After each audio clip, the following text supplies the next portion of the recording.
VD. Satheesan സർക്കാർ അധികാരമേറ്റതിനു ശേഷം നിരവധിയായ വിഷയങ്ങൾ ആണ് ഇപ്പോൾ വിവാദം സൃഷ്ടിച്ചുകൊണ്ടിരിക്കുന്നത്. പ്രത്യേകിച്ച് പ്രതിപക്ഷത്തായിരുന്നപ്പോൾ അടക്കം സ്വീകരിച്ചിട്ടുള്ള പല നിലപാടുകളിലും ഇപ്പോൾ വി.ഡി. സതീശൻ വെള്ളം ചേർക്കുന്നു എന്നതാണ് പ്രധാനപ്പെട്ട ആരോപണം. അത്തരം ആരോപണങ്ങളുടെ ഒരു തുടർച്ച തന്നെയാണ് ഇപ്പോൾ സംഭവിച്ചുകൊണ്ടിരിക്കുന്നത്. PM ശ്രീ പദ്ധതിയുമായി ബന്ധപ്പെട്ട വിവാദം ഒരു ഭാഗത്ത് തുടരുകയാണ്. വീര്യം കുറഞ്ഞ മദ്യത്തിന്റെ നികുതി ഘടനയിൽ വരുത്തിയിട്ടുള്ള മാറ്റങ്ങളും വലിയ തോതിൽ ചർച്ച ചെയ്യപ്പെടുകയാണ്. അതോടൊപ്പം തന്നെയാണ് കരിമണൽ സംസ്കരണവുമായി ബന്ധപ്പെട്ട് പ്രത്യേകിച്ച് ബജറ്റ് അവതരണത്തിൽ മുഖ്യമന്ത്രി വി.ഡി. സതീശൻ കേരളം പോലെ വലിയ സാമ്പത്തിക പ്രതിസന്ധി നേരിടുന്ന ഒരു സംസ്ഥാനം, ആ സാമ്പത്തിക പ്രതിസന്ധിയിൽ നിന്ന് കരകയറുവാനുള്ള ഏറ്റവും പ്രധാനപ്പെട്ട മാർഗം എന്നത് നമ്മുടെ തീരദേശങ്ങൾ ആണ് എന്ന് തന്നെയായിരുന്നു ബജറ്റ് പ്രസംഗത്തിൽ അദ്ദേഹം സൂചിപ്പിച്ചത്. കരിമണൽ സംസ്കരണത്തിന് വേണ്ടി തെലങ്കാന കമ്പനിയുമായി ധാരണ ഉണ്ട് എന്നും മുഖ്യമന്ത്രി നിയമസഭയെ തെറ്റിദ്ധരിപ്പിച്ചു എന്നുമാണ് BJP നേതാവ് ഷോൺ ജോർജ് കഴിഞ്ഞ ദിവസം ആരോപണം ഉന്നയിച്ചത്. തീർച്ചയായും ഷോണിന്റെ ആരോപണം സർക്കാരിന് വലിയ തോതിൽ പ്രതിരോധത്തിലാക്കുന്നു എന്നാണ് നമുക്ക് മനസ്സിലാക്കാൻ സാധിക്കുന്നത്. തെലങ്കാന ആസ്ഥാനമായുള്ള മിഡ്വെസ്റ്റ് ലിമിറ്റഡ് എന്ന കമ്പനിയും KMM തമ്മിൽ ധാരണയിൽ എത്തിയതായി കമ്പനിയുടെ ഭാഗത്ത് നിന്ന് മെയ് 6-ന് സെബിക്ക് സമർപ്പിച്ച മെമ്മോറാണ്ടത്തിൽ രേഖപ്പെടുത്തിയിട്ടുണ്ട് എന്നതാണ് തെളിവുകളും രേഖകളും അടിസ്ഥാനപ്പെടുത്തി ഷോൺ ജോർജ് വാർത്താ സമ്മേളനത്തിലൂടെ പുറത്തുവിട്ടത്. സ്വാഭാവികമായും സർക്കാരിന് ഈ വിഷയത്തിൽ വ്യക്തത വരുത്തേണ്ടതായി വരും. എന്തുകൊണ്ട് മെയ് 6-ന് സെബിക്ക് നൽകിയ റിപ്പോർട്ടിൽ ഇക്കാര്യങ്ങൾ ഉണ്ടാകുന്നു? എപ്പോഴാണ് ധാരണാപത്രത്തിൽ ഒപ്പുവെച്ചത്? ആ ധാരണാപത്രത്തിൽ ഒപ്പുവെക്കണമെങ്കിൽ സ്വാഭാവികമായും സർക്കാർ സംവിധാനങ്ങളുമായി ചർച്ചകൾ നടക്കേണ്ടതില്ലേ? അപ്പോൾ ഇത് നേരത്തെ തീരുമാനിക്കപ്പെട്ട ഒന്നാണോ? ഈ കമ്പനിയുടെ ചരിത്രം എന്താണ്, ബന്ധം എന്താണ്, രാഷ്ട്രീയം എന്താണ്? നമ്മൾ അതാണ് ആദ്യം പരിശോധിക്കുന്നത്. വിശദമായ വാർത്തകളുമായി TG സജിത്തിലേക്കാണ് പോകുന്നത്. അതിനു മുമ്പ് ബജറ്റ് അവതരണത്തിൽ കേരളത്തിന്റെ മുഖ്യമന്ത്രി വി.ഡി. സതീശൻ എന്തായിരുന്നു പറഞ്ഞത്? മിഷൻ സമുദ്ര, കേരളത്തിന്റെ 600 കിലോമീറ്റർ തീരദേശം, 2 അന്താരാഷ്ട്ര തുറമുഖങ്ങൾ, ഒരു container transshipment terminal, 17 non major തുറമുഖങ്ങൾ, മറ്റനേകം ജലസ്രോതസ്സുകൾ തുടങ്ങിയ സാധ്യതകൾ സംയോജിപ്പിച്ച് 5 വർഷത്തിനുള്ളിൽ കേരളത്തെ ലോക മാരിടൈം ഭൂപടത്തിൽ വൻ ശക്തിയായി ഉയർത്തുന്നതിനുള്ള പദ്ധതിയായ മിഷൻ സമുദ്ര നടപ്പിലാക്കും. കേരളത്തെ ഒരു പോർട്ട് സിറ്റിയായി വിഭാവനം ചെയ്ത് റോഡ്, സമുദ്രം, റെയിൽ, ഉൾനാടൻ ജലപാതകൾ, നിർമ്മാണ മേഖലകൾ, ഗ്രീൻഫീൽഡ് സിറ്റി എന്നിവയെല്ലാം ബന്ധിപ്പിച്ചുകൊണ്ടുള്ള മാരിടൈം സമ്പദ് വ്യവസ്ഥയിലേക്ക് കേരളത്തെ മാറ്റും. വിഴിഞ്ഞം ട്രാൻസ്ഷിപ്മെന്റ് ടെർമിനലിനെ രാജ്യത്തിന്റെ വിവിധ ഭാഗങ്ങളുമായി ബന്ധിപ്പിക്കുന്നതിനും ഗതാഗത ബന്ധം മെച്ചപ്പെടുത്തുന്നതിനുമായി ബാലരാമപുരം വിഴിഞ്ഞം ഭൂഗർഭ റെയിൽ, വിഴിഞ്ഞം നാവായിക്കുളം ഔട്ടർ റിംഗ് റോഡ് എന്നീ പദ്ധതികൾക്കായുള്ള സ്ഥലമേറ്റെടുക്കലും നിർമ്മാണ പ്രവർത്തനങ്ങളും വേഗത്തിൽ നടപ്പിലാക്കും. വിഴിഞ്ഞം, കൊച്ചി തുറമുഖങ്ങൾക്ക് ചുറ്റും നിർമ്മാണ മേഖലകൾ, സ്റ്റഫിംഗ് സെന്ററുകൾ, ഡ്രൈ പോർട്ട് എന്നിവ ആരംഭിക്കും. ആഗോള ഷിപ്പിംഗ് വ്യവസായം ഹരിത ഇന്ധനങ്ങളിലേക്ക് മാറിയ അവസരം പ്രയോജനപ്പെടുത്തി ഗ്രീൻ ബങ്കറിംഗ് സേവനം നൽകുന്ന ഇന്ത്യയിലെ ആദ്യ തുറമുഖമായി വിഴിഞ്ഞത്തെ ഉയർത്തും. മദർഷിപ്പ് നിർമ്മാണം, അവയുടെ അറ്റകുറ്റപ്പണി എന്നിവ ലക്ഷ്യമാക്കി കപ്പൽ നിർമ്മാണ കേന്ദ്രം സ്ഥാപിക്കും.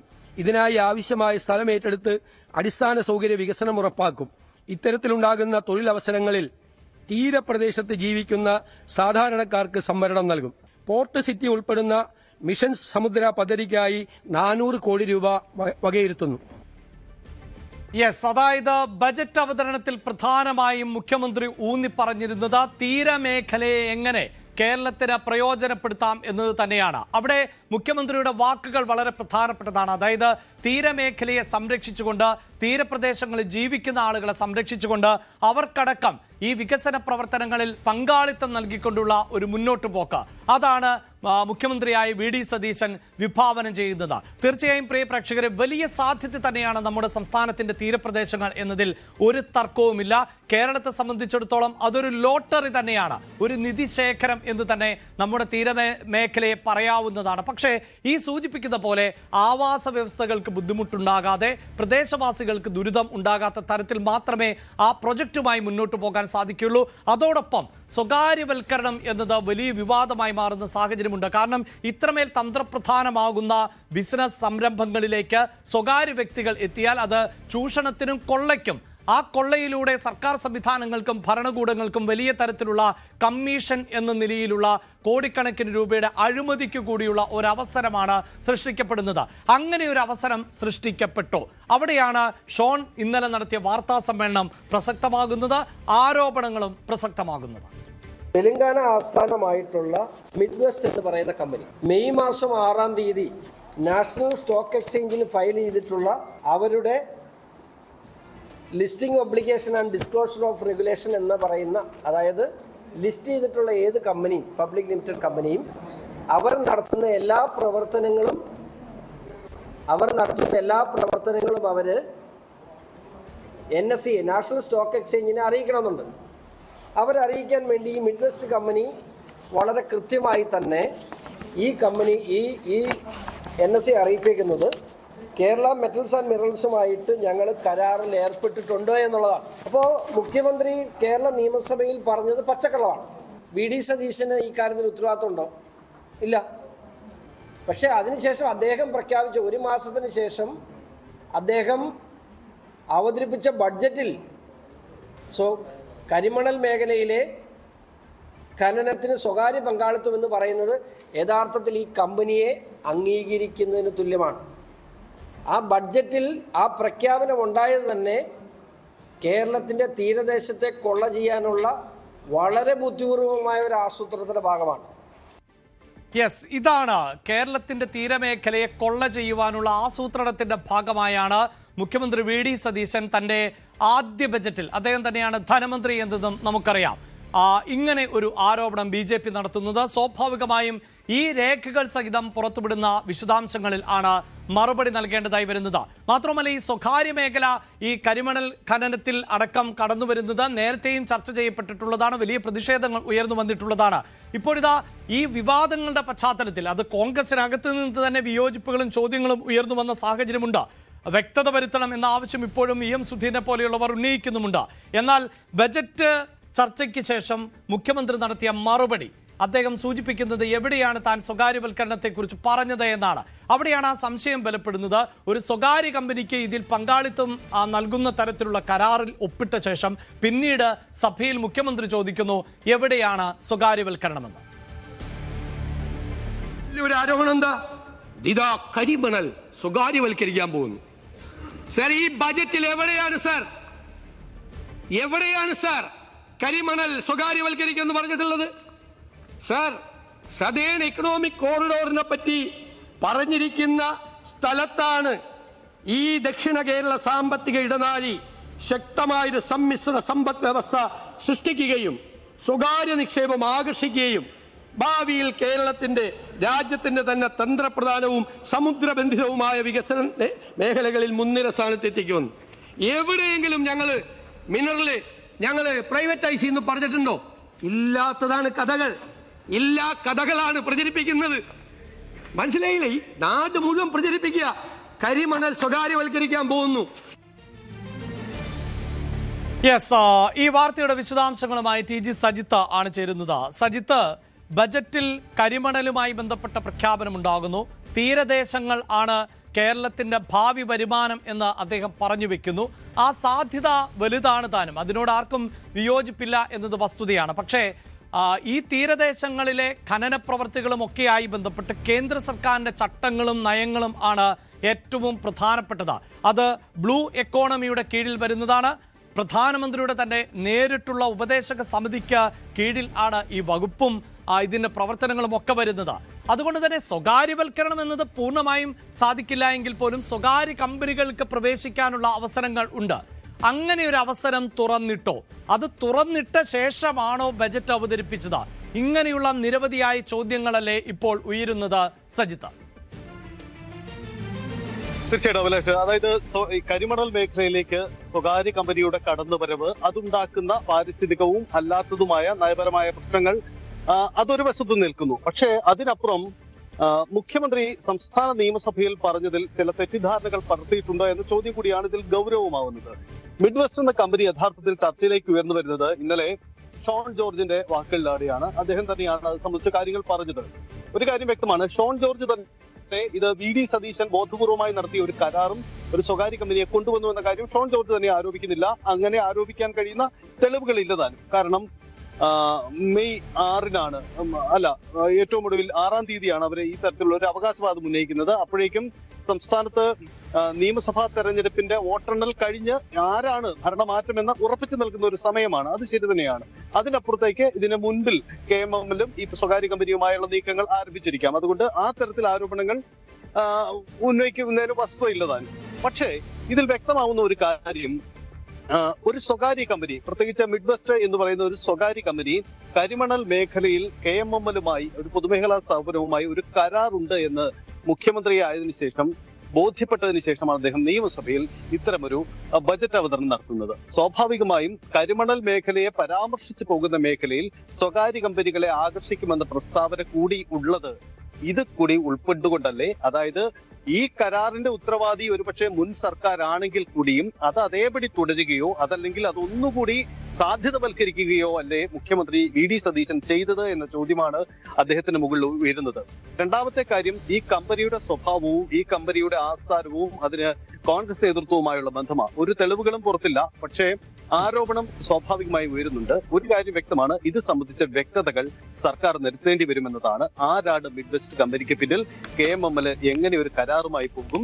മാത്രമല്ല, മോണോസൈറ്റ് എന്നത് തോറിയം അടക്കമുള്ള മൂലകങ്ങൾ അടങ്ങിയ അസംസ്കൃത വസ്തുക്കളാണ് കൊടുക്കുന്നത്. സ്വാഭാവികമായും രാജ്യസുരക്ഷയടക്കം ബാധിക്കുന്ന വിഷയങ്ങളാണ്. അങ്ങനെ എങ്ങനെ KMML എന്നൊരു പൊതുമേഖലാ സ്ഥാപനത്തിൽ ഒരു കരാറിൽ ഏർപ്പെടാൻ കഴിയുമെന്ന കാര്യമാണ്. മാത്രമല്ല, ഇന്നലെ പുറത്തു വരുന്ന ഈ MOUമായി ബന്ധപ്പെട്ട ചില വിശദാംശങ്ങളിലേക്ക് കൂടി പോകുമ്പോൾ ചില ഞെട്ടിക്കുന്ന വിവരങ്ങൾ കൂടിയുണ്ട്.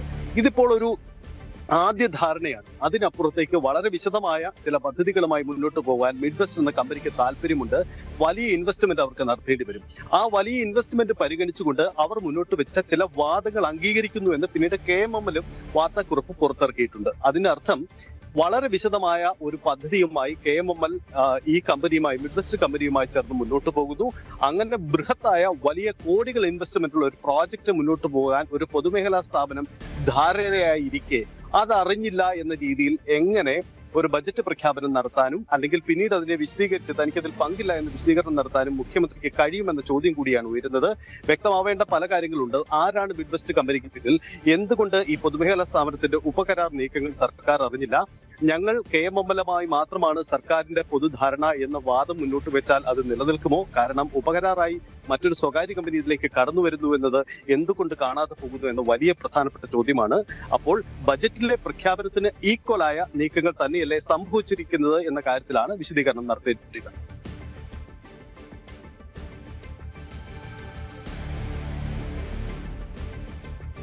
ഈ സൂചിപ്പിക്കുന്ന പോലെ തന്നെ നിരവധിയായ സംശയങ്ങൾ. അതിൽ തന്നെ സജിത്ത്, മറ്റൊരു കാര്യം കൂടി ഇതിൽ ചേർത്ത് വെക്കേണ്ടതായി വരുന്നത് സജിത്ത് തന്നെ സൂചിപ്പിച്ചു കഴിഞ്ഞു. അതായത് മെയ് 6-ാം തീയതി ആ ഡേറ്റ് വളരെ ക്രൂഷ്യൽ ആണ്. ഭരണമാറ്റം എന്നത് ഉറപ്പിച്ച സമയമാണ്. മാത്രമല്ല, ഈ ബജറ്റിന് ശേഷമാണെങ്കിൽ പോലും ഇത് വലിയ തോതിൽ ചർച്ച ചെയ്യപ്പെട്ടു. കോൺഗ്രസിനകത്ത് തന്നെ ഈ കരിമണലിലേക്ക് സ്വകാര്യ കമ്പനികൾ എത്തുന്നോ എന്ന വിമർശനം ഉയരുന്നു.